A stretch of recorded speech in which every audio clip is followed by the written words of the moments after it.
आपको similar type के element चाहिए, हम चाहते हैं वो सब इंटीजर बन जाए। डेटा लॉस हो रहा है, होने दो। 2.5 में 0.5 जा रहा है, जाने दो। 3.5 में से 0.5 जा रहा है, जाने दो।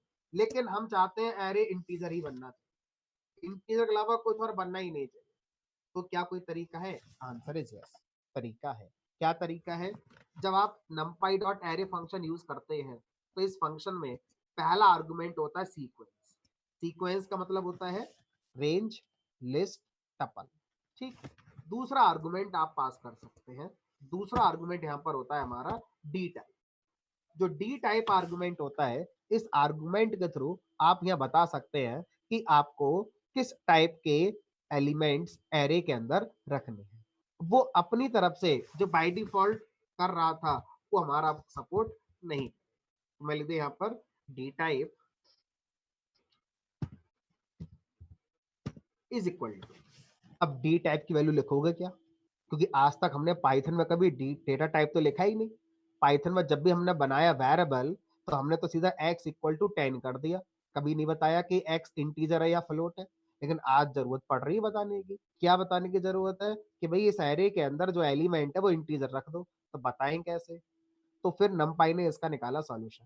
और नमपाई के अंदर जिस तरह से रेडीमेड फंक्शंस आते हैं, जैसे एरे फंक्शन है नमपाई के अंदर, उसी तरह से नमपाई के अंदर रेडीमेड डेटा टाइप भी आते हैं। तो नमपाई के अंदर बहुत सारे रेडीमेड डेटा टाइप्स होते हैं। उन डेटा टाइप्स को अगर मैं लिखना चाहूं तो मैं लिखूंगा यहाँ पर np डॉट इंट। अगर मैंने लिख दिया यहाँ पर np डॉट इंट, अब आपको इंट के साथ ये भी बताना होगा कि इंट का मेमोरी साइज कितना। तो मैं लिखता हूं यहाँ पर 8। तो अगर मैंने यहाँ पर इंट 8 लिखा तो इंट 8 का मतलब क्या होगा? इसका मतलब होगा कि जो रेंज होगी वो क्या होगी, -128 से लेकर +127 तक। और अगर मैंने यहाँ पर 16 लिख दिया तो इसका मतलब है ये जो वैल्यूज होंगी, इन वैल्यूज की जो रेंज है ये होगी अब -32767 से लेकर +32768। तो इस तरह से इंट 8, इंट 16, 32, 64, इस तरह से आप यहाँ पर दे सकते हैं। एज वेल एज आप यहाँ पर अनसाइंड भी लिख सकते हैं, अनसाइंड इंट, अनसाइंड इंट 16। तो यहाँ पर ही हमारे पास क्या है, डिफरेंट डिफरेंट डेटा टाइप्स। तो जैसे मैंने यहाँ पर क्या लिखा, मैं लिखा इंट 8। तो ये सारे के सारे किस टाइप के बन जाएंगे? वो बनेंगे जो इंट 8 की रेंज में आ सकते हैं। लकीली ये सारी वैल्यू इंट 8 की रेंज में आ जाएंगी, लेकिन फ्लोट में से 0.5 हट जाएगा। देखो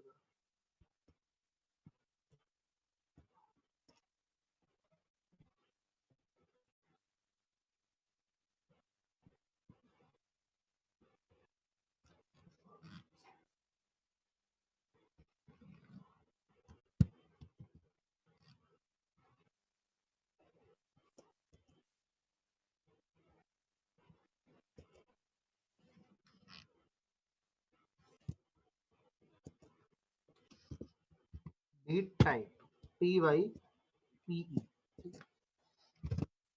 चलो तो क्या आ गया, 10 2 3। अब कहानी में थोड़ा ट्विस्ट लेकर आते हैं, इसको और समझते हैं। सपोज करिए यहां पर मैं लिख दूं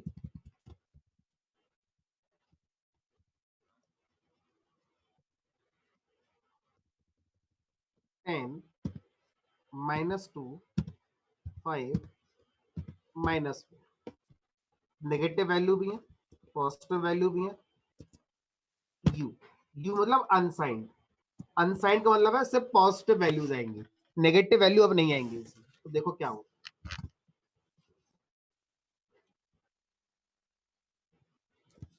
10 का 10 आ गया, ये आ गया। और -2 का उसने क्या बना दिया, 254 बना दिया। 5 एज इट इज आ गया। और -4 का क्या बना दिया उसने, -4 का 252 यहाँ पर उसने। ठीक है, तो इस तरह से क्या करेगा, जो नेगेटिव वैल्यूज होंगी उन नेगेटिव वैल्यूज के लिए कोई रैंडमली वैल्यू जनरेट कर देगा, कौन सी, पॉजिटिव वैल्यूज। तो रैंडमली नहीं है, इनका भी एक स्केल होता है। तो कभी आपने सी में फार्मूला पढ़ा होगा रेंज निकालने का, तो उस फार्मूले अकॉर्डिंग ये हमारा क्या करता है, इनको राउंड ऑफ करता है। तो रैंडमली राउंड ऑफ नहीं कर रहा है, एक फार्मूला होता है, ऑब्वियसली सी में पढ़ा होगा, उस फार्मूले अकॉर्डिंग राउंड ऑफ हमारा यहाँ पर करता है। ठीक है, अब सपोज करो यहाँ पर मैंने क्या करना है, एरे लिखा और यहाँ पर सारी वैल्यूज मेरी ये वाली है। अब मैं चाहता हूँ सब फ्लोट में आ जाए, तो क्या लिखेंगे यहाँ पर, जैसे आपने ये लिखा उसी तरह से क्या लिखेंगे, फ्लोट 8, 16, 32, ये वैल्यूज होती हैं। ठीक है, ये सारी की सारी क्या बन जाएंगी मेरी, अब फ्लोट बन जाएंगी।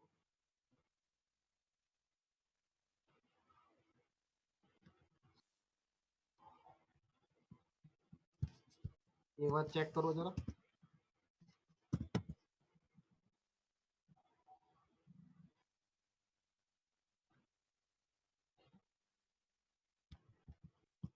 फ्लोट में फ्लोट वाला ही आ रहा है, एक बार चेक करो। ठीक है, फ्लोट में ये नंबर सपोर्ट कर रहा है, 16 पे चल रहा है,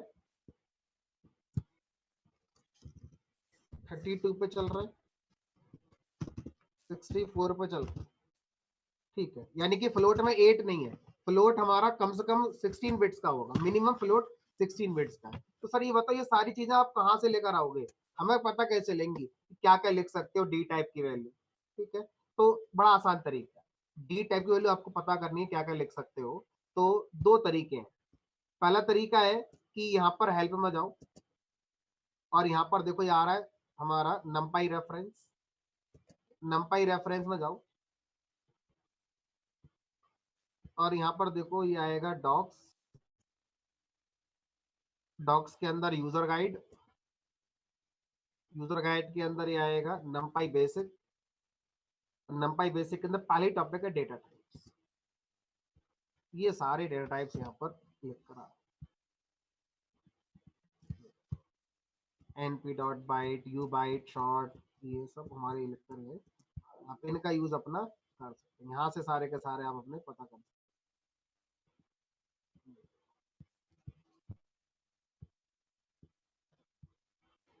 ठीक है, ये सारी लिस्ट है।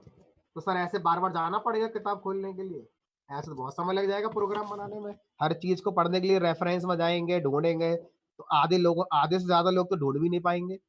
बिल्कुल फैक्ट है ये, आप में से 70 लोग क्लास कर रहे हैं, गारंटेड 50% से ज्यादा लोग ढूंढ नहीं पाएंगे रेफरेंस के अंदर कहाँ मिलेगा डेटा टाइप। तो इसका सॉल्यूशन कोई ऑप्टिमाइज सॉल्यूशन नहीं है, सॉल्यूशन है, कैसे करो।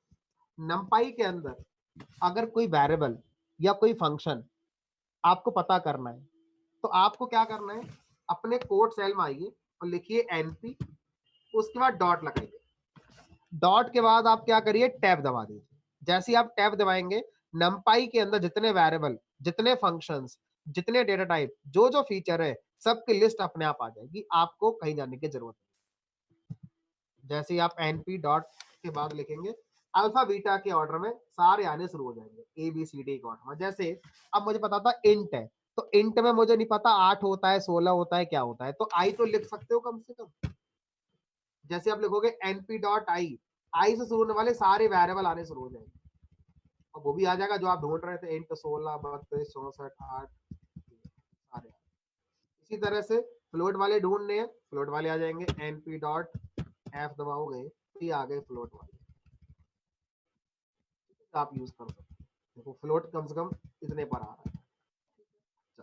इस तरह से आप क्या कर सकते हो, नंपाई के अंदर हमारे यहाँ पर कौन कौन से वेरिएबल है, कौन कौन से टाइप है, कौन कौन से फंक्शंस हैं, तो उनको पता करने का एक क्विक और सबसे आसान तरीका जो हम लोग यूज करेंगे, ऑब्वियसली मैं भी यही यूज करूंगा, बार बार रेफरेंस में जाने का मतलब है समय ज्यादा अगर आप करना, और वहां पर ढूंढने में समय और ज्यादा लगेगा।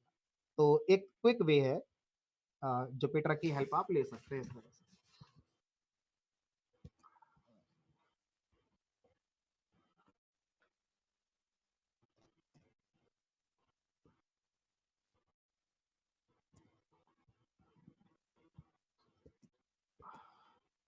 अच्छा, मैं एक काम करता हूँ, क्योंकि ड्यूरिंग क्लास आप लोगों के जो क्वेश्चंस हैं उनका मैं आंसर उस समय नहीं दूंगा, आप लोगों के लिए क्लास के बाद 10 मिनट में आपको दूंगा, और जिसके डाउट है, जिसका जो भी क्वेश्चन है, वो मुझसे क्लास के बाद डिस्कस करके जाएगा। उसकी वजह मैं बता देता हूँ। मैं बीच में पढ़ा रहा हूँ और आप कुछ पूछते हैं, तो कहीं ना कहीं एक रिदम ब्रेक होता है, और कहीं ना कहीं जो अदर जो पढ़ रहे थे उनको डिस्टरबेंस होता है। आपका क्वेश्चन वैलिड होता है, आप जो पूछते हैं अच्छा होता है, लेकिन मैं आपके क्वेश्चंस के आंसर क्लास के लास्ट में एक साथ दिया करूंगा। जिसको जो भी डाउट है, जिसको जो भी पूछना है, जी भर के पूछो, लेकिन क्लास के बाद में आपका आंसर दूंगा। हो सकता है कि आपके 80% क्वेश्चन के आंसर क्लास के लास्ट तक अपने आप मिल जाए, और क्वेश्चन आपके क्वेश्चन ना रहे। ठीक है, तो मैं आपके किसी भी क्वेश्चन को ड्यूरिंग क्लास आंसर नहीं करूंगा, क्लास के लास्ट में टाइम आपको दूंगा। ठीक है, चलो। तो ये हमारे यहाँ पर हो गया, एरे वाला कंसेप्ट हो गया, कैसे हमारा ये चल रहा है। अब अभी तक मैं सिर्फ एक फंक्शन पे हूँ, जिसका नाम है np डॉट एरे, और मैंने आपको इस तरह के 10 तरीके सिखाने। तो जरा सोचिए कि हम कितना वास्ट कंसेप्ट पढ़ रहे हैं। मैं आपको 10 तरीके सिखाऊंगा एरे बनाने के, और अभी मैं कहाँ पे हूँ, सिर्फ पहले तरीके पे हूँ। पहला तरीका क्या है, np डॉट एरे, और np डॉट एरे को यूज करने के 10 तरीके हो गए कम से कम। अब सोचो दूसरा वाला तरीका आएगा, फिर उसके पता नहीं कितने और पार्ट होंगे, फिर तीसरा आएगा। समझ में आ गया होगा, लिस्ट तो कुछ नहीं है इसके सामने, लिस्ट तो बहुत छोटा पॉइंट है एरे के सामने, जो नमपाई ने बनाकर हमें दे रहा है। तो आगे बढ़ते हैं, ताकि हम बढ़ते भी रहे और काम भी करें। अब मान लीजिए मुझे क्या करना है, मुझे, मैं सेल चेंज कर लेता हूँ। कोई जरूरी नहीं है कि सेल चेंज करना ही है, आपका मन है, आप करना चाहें करें, नहीं करना चाहें।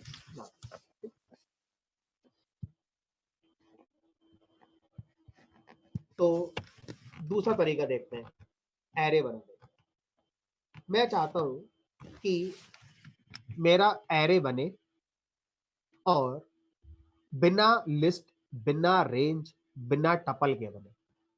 जरूरी नहीं है कि मेरे पास पहले से लिस्ट होगी ही होगी, क्योंकि इसमें तो डिपेंडेंसी बहुत ज्यादा हो गई। मतलब जब तक लिस्ट, टपल और रेंज नहीं होगा, तब तक एरे बना ही नहीं पाऊंगा मैं। ये फिजिबल वे नहीं है। तो दूसरे तरीके से पढ़ते हैं। अब जितने भी तरीके मैं आपको पढ़ाऊंगा, उसमें आपको कोई लिस्ट की डिपेंडेंसी नहीं होगी, इंडिपेंडेंटली एरे बनेगा। कैसे बनेगा वो देखते हैं। तो दूसरा तरीका है np डॉट जीरोस। हमारे पास एक फंक्शन है जिसका नाम है जीरोस। जीरोस फंक्शन क्या करता है, एक नंपाई एरे बनाकर आपको दे देता है। जब ये नंपाई एरे बनाकर आपको देता है, तो आपसे ये एक चीज पूछेगा, क्या, कि भी उसका साइज क्या है, नंपाई एरे का साइज क्या है, वो आप बता दो। अब आप यहाँ पर क्या पास करेंगे, नंपाई एरे का साइज पास करेंगे। लेट से मैंने यहाँ पास कर दिया 5, तो ये क्या करेगा, ये हमारा एक एरे बनाएगा, उस एरे का साइज कर देगा 5। अब दो क्वेश्चन रह गए। पहला क्वेश्चन कि सर वो 5 जो वैल्यूज होंगी, वो कौन कौन सी होंगी और किस टाइप की होंगी, उनके आंसर की बात करते हैं। इसका नाम है जीरोस। तो शायद आंसर मिल गया होगा। ये 5 साइज का एरे बनाएगा, जिसकी पांचों वैल्यू क्या होंगे, इनिशियली जीरो से इनिशियलाइज होंगे। यानी कि जीरोस फंक्शन एक नंपाई एरे बनाकर हमें देता है, जिसके सारे एलिमेंट की वैल्यू इनिशियली क्या हो जाती है, जीरो हो जाती है। अच्छा, वो जो जीरो होगा, कौन सा जीरो होगा, इंटीजर जीरो होगा या फ्लोटिंग जीरो होगा।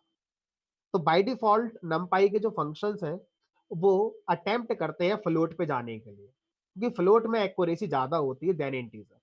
तो हर वो फंक्शन जो आप यूज करेंगे नमपाई में, और डेटा टाइप की कभी भी अगर जरूरत पड़ेगी, तो उसका पहला अटेम्प्ट जाएगा फ्लोट पर। अगर फ्लोट पर सब कुछ सही है, तो वो फ्लोट टाइप को ही कंसीडर करके एरे बनाएगा। अगर फ्लोट में कुछ दिक्कत है, तो वो फिर इंटीजर स्ट्रिंग को देखेगा, और अगर वो कहीं नहीं बन पा रहा है, तो फिर एरर दे भी देगा कि भाई ये पॉसिबल नहीं, अब नहीं हो सकता। तो अब मैं यहाँ पर एरे बनाता हूँ और प्रिंट करता हूँ ए। कैसे बना कर दिया उसने, फ्लोट टाइप के दिए। अब मैं चाहूँ तो मैं कह भी सकता हूँ कि भाई ऐसा ना करो, हमसे पूछ लो। तो हम बता भी सकते हैं क्या, डी टाइप, कि भाई हमें इस टाइप का बनाकर दे दो। तो यहाँ पे लिख सकते हो डी टाइप, और लिख दो यहाँ पर np डॉट इंट 6। कैसा 1 का आ गया 0 0।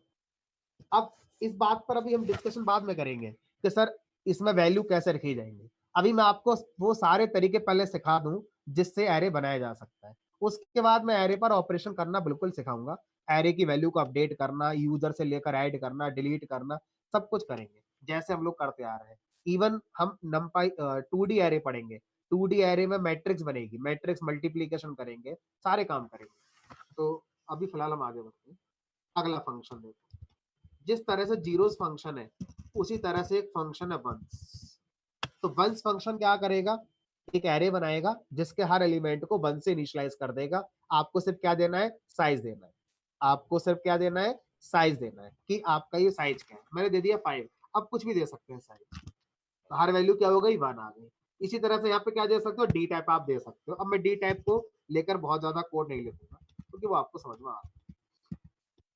आ गई। मैं चाहता हूं कि एक एरे बने जिसका साइज मान लो आप 5 रख रहे हैं, 5 रख लो, लेकिन सारी वैल्यूज हमारी इनिशियलाइज होनी चाहिए मान लो 100 से। तो कैसे होंगी, तो क्या 100 नाम का फंक्शन होगा। तो ऐसे तो पता नहीं कितने फंक्शन बनेंगे, जीरोस वंस टूज थ्रीज, खत्म ही नहीं होगा ऐसे तो कभी। तो फिर एक फंक्शन बना के दिया गया जिसका नाम है फुल। और फुल फंक्शन में आपको दो चीजें पास करनी है। पहला आपको पास करना है कि जो आप बना रहे हैं उसका साइज क्या है, आपने कर दिया 5। दूसरा आर्गुमेंट आपको पास करना है इनिशियल वैल्यू, कि आप ये 5 साइज के एरे बनाएंगे, इनिशियल वैल्यू क्या रखेंगे।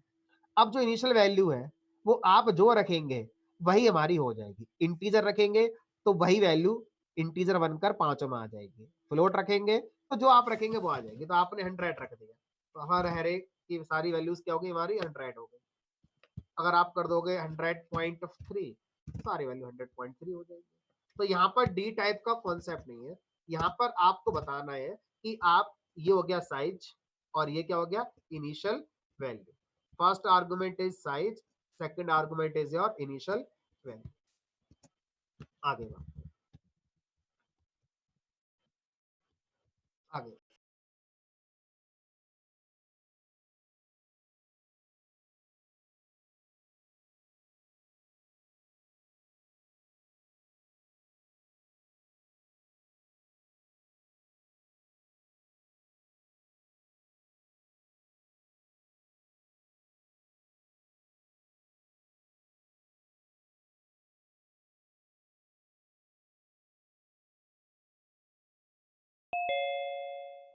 ज्यादा बतानी है आपको।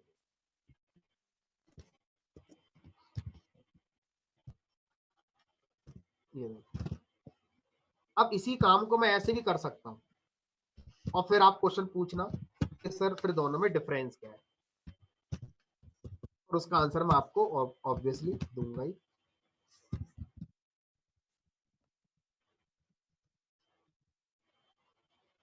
दोनों का आउटपुट सेम आएगा।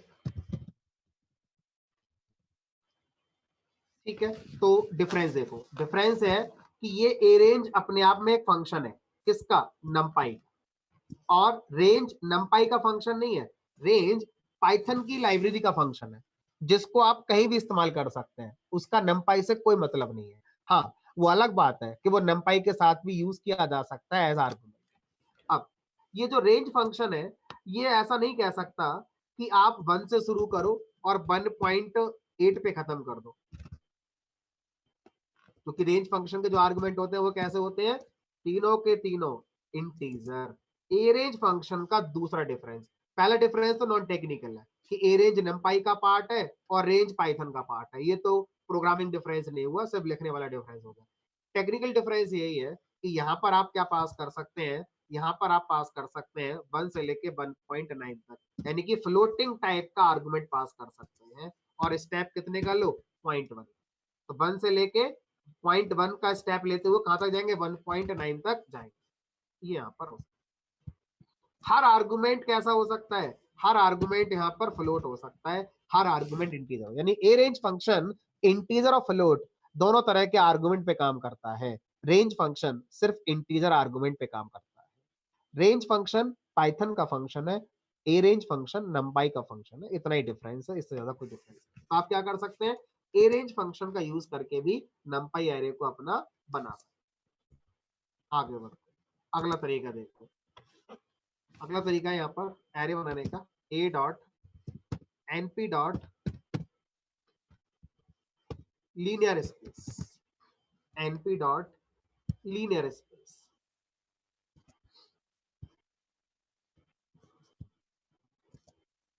तो लीनियर स्पेस कैसे काम करेगा उसकी बात करते हैं। तो लीनियर स्पेस में यहाँ पर आपको तीन चीजें पास करनी है। पहला आप पास करेंगे कि आप जो एरे बनाना चाहते हैं वो एरे का लोअर लिमिट क्या है, कहां से शुरू करना चाहते हैं। हमने काम शुरू करना चाहते हैं मान लो 1 से, कॉमा। फिर आपको बताना है कि एरे को आप कहां खत्म करना चाहते हैं, लास्ट वैल्यू क्या है एरे की। हमने कहा 20। तो ये हो गया एरे की फर्स्ट वैल्यू, ये हो गई एरे की लास्ट वैल्यू। फिर आपने क्या पास करना है, ये बताओ फर्स्ट वैल्यू और लास्ट वैल्यू के बीच में कितनी वैल्यू, टोटल वैल्यू कितनी चाहिए इंक्लूसिव ऑफ फर्स्ट और लास्ट। हमने कहा टोटल 10 वैल्यू चाहिए, तो लिख दिया मैंने 10। इसका मतलब क्या हुआ, 1 से लेकर 20 तक इस तरह से पीसेस करे जाएंगे कि टोटल कितनी कवर हो जाए, 10 वैल्यू कवर हो जाए। पहली वैल्यू 1 होगी, लास्ट वैल्यू 20 होगी। अब बीच में कितनी और आएंगी, 8 वैल्यू और आएंगी। अब बीच में 8 वैल्यू जो आएंगी वो किस तरह से होनी चाहिए, हमारी बराबर बराबर इंटरवल में होनी चाहिए। यानी कि बीच में जो 8 वैल्यू आएंगी वो सब बराबर बराबर इंटरवल की आएंगी। एक बार देखो कैसे काम चलेगा। तो लिख दिया मैंने प्रिंट यहाँ पर 1 पॉइंट, फिर ये फिर ये फिर ये। अब मैं यहाँ पर मान लो कर दूं, जरा छोटी वैल्यू लिखता हूँ 3। कितनी वैल्यू बनी, 3, 1 2 और 3। मैंने कर दिया 4। कितनी वैल्यू आ रही है, 4, 1 2 3 4। फिर कर दिया मैंने 5, 1 2 3 4 5। इसका मतलब क्या हुआ, लीनियर स्पेस फंक्शन क्या करता है, हमसे तीन चीज पूछता है। सबसे पहले first value of array, second argument last value of array, third argument is not the step argument, third argument is the total number of elements जो आप चाहते हैं एरे के अंदर। Third value is not step value. मैं फिर से कह रहा हूं, third value is not step value. Third value अगर स्टेप है तो ये 5 का स्टेप तो नहीं है, 1 और 5 के बीच में। सोच कर देखो, अगर मैं यहाँ पर 6 कर 7 कर दूं तो क्या ये स्टेप है इनके बीच में, ये स्टेप तो नहीं है इसके बीच में। तो थर्ड वैल्यू क्या है, नंबर ऑफ एलिमेंट, कितने एलिमेंट आप एरे के अंदर चाहते हैं। ठीक है, तो इस तरह से आप पास करें। अब जो लीनियर स्पेस फंक्शन है, लीनियर स्पेस फंक्शन को आप इस तरह से भी यूज कर सकते हैं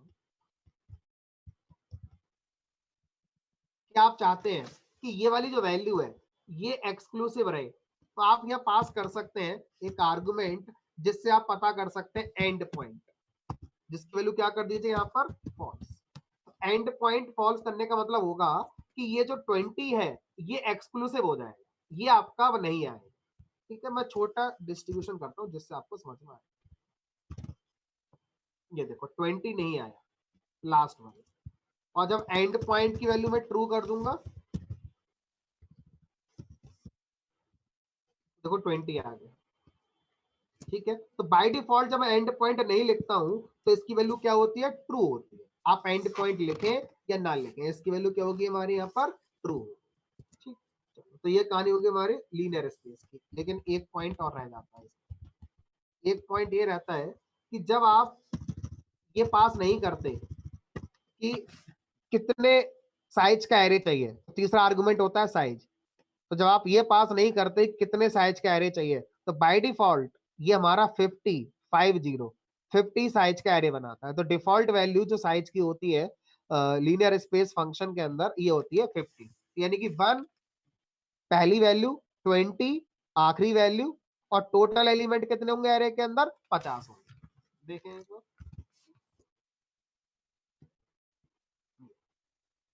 तो यहां से यहां तक काउंट करोगे 50, 1 2 3 4 5 6 7 8 9, बाकी गिन लेना, पूरे 50 बैठे। ठीक है, तो इस तरह से हम क्या कर सकते हैं, इस तरह से लीनियर स्पेस जो फंक्शन है इस पर हम लोग काम करना सीख सकते हैं।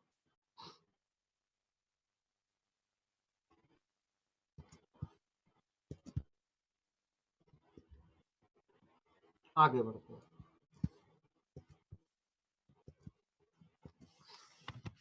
अब अगर मैं रैंडमली वैल्यू जनरेट करना चाहता हूं तो भी यहाँ पर रैंडम मॉड्यूल इनबिल्ड है numpy के अंदर।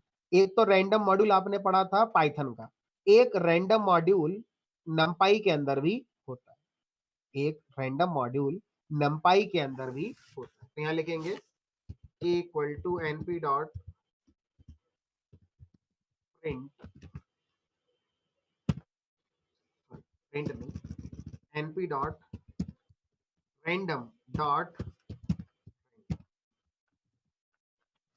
तो numpy के अंदर एक और सब मॉड्यूल है जिसका नाम है रैंडम, यानी कि numpy मॉड्यूल np के अंदर एक सब मॉड्यूल है जिसका नाम भी रैंडम है। तो ये हो गया सब मॉड्यूल, दिस इज माई सब मॉड्यूल। इसको अगर लिखना हो तुम क्या लिखेंगे, इसे सब मॉड्यूल।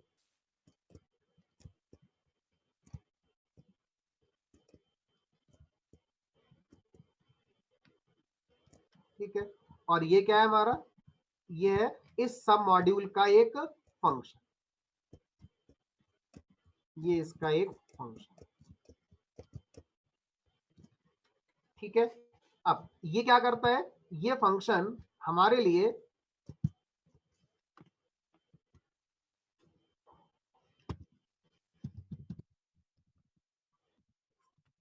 एक रैंडम वैल्यू जनरेट करके देगा, एक रैंडम वैल्यू जनरेट करके देगा बिटवीन 0 to 1। यानी कि numpy का रैंडम सब मॉड्यूल का रैंडम फंक्शन हमें एक रैंडम फ्लोटिंग वैल्यू जनरेट करके देता है, और वो फ्लोटिंग वैल्यू 0 और 1 के बीच में होगी। अब मैं चाहता हूं कि ये एक वैल्यू जनरेट ना करे, ये एक numpy एरे जनरेट करे, तो आप साइज बता दीजिए। तो मैंने लिख दिया यहाँ पर, मान लीजिए 4। इसका मतलब है कि ये फंक्शन एक एरे जनरेट करेगा, numpy एरे, जिसका साइज 4 होगा, और चारों की चारों वैल्यू क्या होंगी, 0 to 1 के बीच में रैंडमली जनरेटेड फ्लोट वैल्यूज। फिर सुनिए, एक numpy एरे बनेगा जिसका साइज 4 होगा, और चारों की चारों वैल्यूज क्या होंगी, randomly generated floating values between 0 to 1। देखते हैं आउटपुट, आ गई 1 2 3 4। दोबारा चलाओगे कुछ और आएगा, हर बार अलग। यहाँ पर जो लिख रहे हो वो क्या है, हमारा साइज, ये 3 वैल्यू आ गई, मैंने 5 कर दिया, ये 5 वैल्यू आ गई मेरी। ठीक है, तो इस तरह से अगर कभी आपने रैंडमली जनरेट करना है तो आप कर सकते। ठीक, अब सोचो सर ये 0 1 के बीच में ही क्यों कर रहा है, हम जो कहेंगे उसके बीच में नहीं कर सकता, हमने कहा आप कहोगे उसके बीच में भी जनरेट करेगा। यानी कि अब हम ये चाहते हैं कि भाई हमारा 5 साइज हो एरे का, और पांचों वैल्यू हम बताएंगे इसके बीच में होनी चाहिए। तो आप बताओ कैसे बताओगे, पहले बताओगे लोअर लिमिट, लिख दी मैंने 2, फिर लिख दी मैंने यहाँ पर अपर लिमिट, मैंने कर दी मान लो यहाँ पर 4, फिर लिखोगे यहाँ पर साइज, मैंने कर दिया मान लो यहाँ पर 5। तो इसका मतलब क्या है, इसका मतलब है कि ये जो वैल्यू है ये हमारा है साइज, लास्ट वैल्यू है हमारी साइज, और ये है मेरी लोअर लिमिट, लोअर लिमिट, और ये है मेरी अपर लिमिट या मैक्सिमम वैल्यू। तो अब 5 वैल्यू बनेंगी, अब पांचों की पांचों वैल्यू 2 से 4 की रेंज में होंगी। एरर क्यों आ रही है भाई, uniform, it is not random, it is uniform function. ठीक है, ये देखो 2.5 2.98 2 दिस। अगर मैं लिख दूं यहाँ पर, मान लो ये चाहिए मुझे 2 to 7 के बीच में, तो देखो ये 5 हो गई, ये 6 हो गई, ये 5 पॉइंट समथिंग, ये 2 पॉइंट समथिंग, 3 पॉइंट समथिंग। तो ये जो वैल्यूज आ रही है वो इस रेंज में आएंगी, इसके बीच में आएंगी कोई। अब आखिरी पॉइंट कि सर हम चाहते हैं numpy एरे बने, साइज हमसे पूछो, किसके बीच में चाहिए वो हमसे पूछो, लेकिन जो बने वो इंटीजर बने, फ्लोट ना बने, रैंडमली जो इनिशियलाइजेशन हो रहा है एरे की वैल्यूज का वो फ्लोटिंग टाइप का हो रहा है।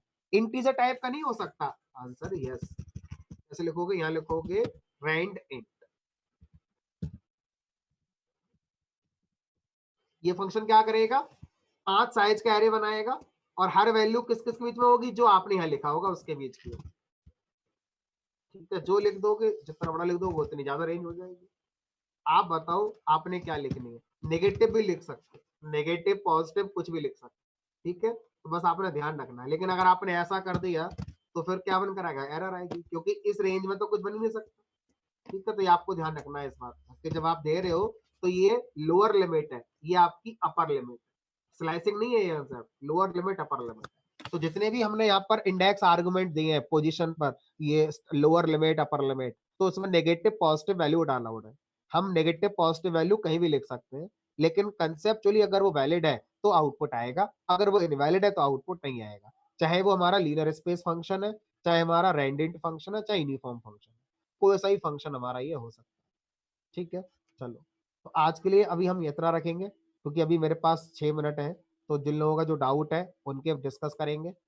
नेक्स्ट क्लास में मैं आपको पढ़ाऊंगा कि सर अगर मेरे पास एक फाइल है, फाइल में मेरे पास कुछ वैल्यूज रखी हैं, क्या फाइल से पढ़कर नमपाई एरे बना सकते हैं? या जो अभी मैंने नमपाई एरे बनाया है किसी भी तरह से, क्या वापस से ये सारी वैल्यू फाइल में सेव हो जाएंगी? क्योंकि कल को अगर ये आज अभी मान लो ये शट डाउन कर दूं मैं, तो सब खत्म, कुछ नहीं बचा। तो मैं चाहता हूं आज मैंने जो नमपाई एरे बनाया, मेहनत करी, कल को प्रोग्राम जो बनाऊंगा उसमें वही नमपाई एरे यूज हो। तो ऐसे कैसे हो जाएगा? जब प्रोग्राम बंद होगा, लैपटॉप शट डाउन होगा, सब खत्म हो जाएगा। तो सीधा सा आंसर है, आप क्या करें, नमपाई एरे की वैल्यूज को फाइल में सेव कर ले, नमपाई एरे की वैल्यूज को डेटाबेस में सेव कर ले, और जब दूसरे प्रोग्राम में इस्तेमाल करें तो उस फाइल से पढ़ ले या डेटाबेस से पढ़ ले।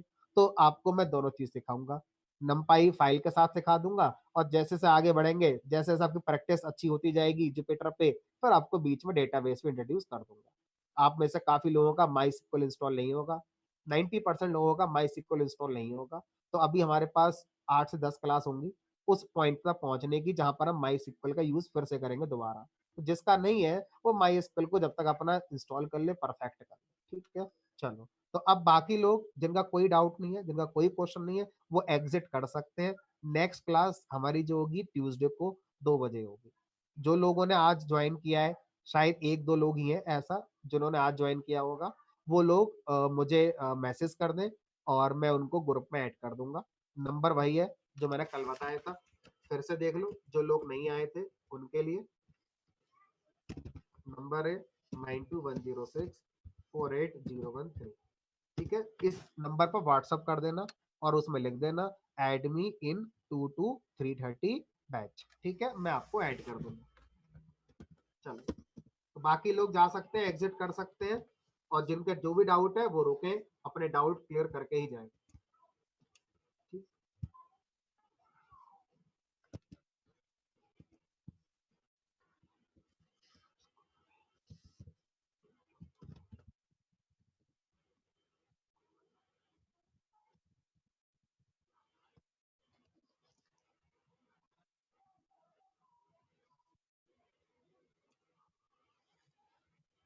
हाँ जी, बताइए किसका क्या क्वेश्चन था?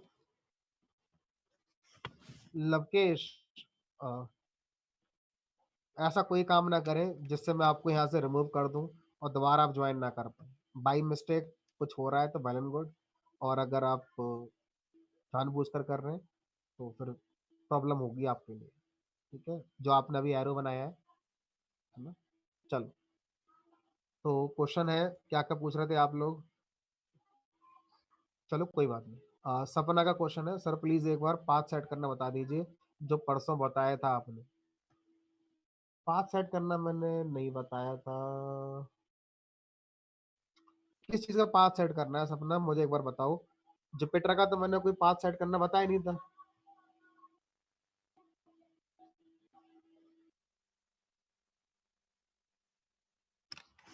एक मिनट रुको सपना, मैं आपको अनम्यूट कर रहा हूँ। एक मिनट रुको सपना, मैं आपको अनम्यूट कर रहा हूँ, बाकी सब म्यूट रहेंगे।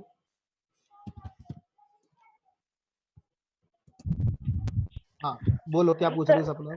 सर आपने एक डायरेक्टली चेंज करना बताया था ना, जैसे बाय डिफॉल्ट हमारा इसमें प्रोग्राम सेव होता है, अगर हम हाँ दूसरी हाँ, डायरेक्टरी में चेंज करना चाहें तो ई ड्राइव में आपने बताया था, तो वो एक बार अच्छा बता दीजिए। इसके लिए क्या करेंगे, जैसे मान लीजिए आपने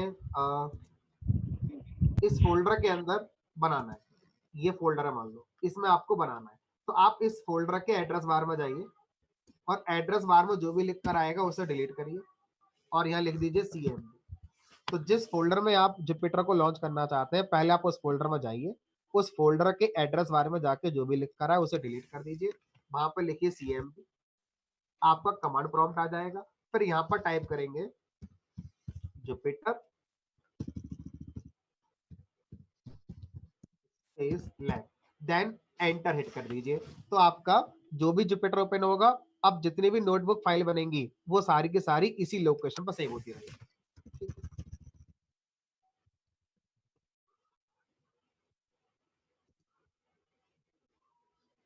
एक मिनट रुक जाओ सिमरन, मैं अभी कर रहा हूँ आपको, पर जहाँ पे हमने फाइल सेव करी, एक मिनट रुक जाओ, सिमरन का कोई क्वेश्चन है।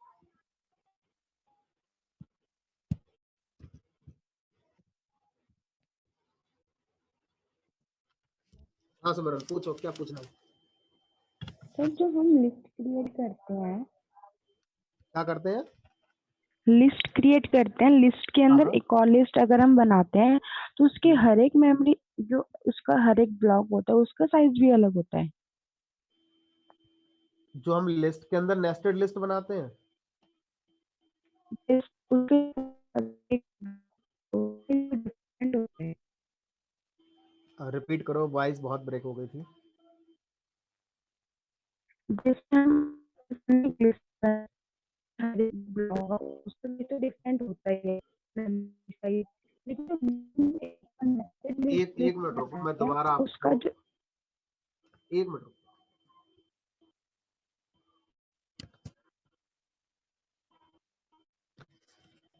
हाँ अब बताओ क्या कर रही थी?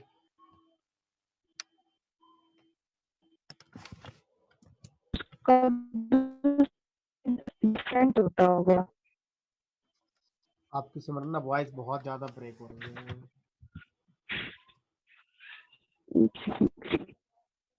एक काम करता हूँ, आपको मैं दोबारा आऊंगा अभी, तो अभी मैं इसको रीस्टार्ट कर दूंगा, टाइम आउट हो रहा है, कोई इशू नहीं है।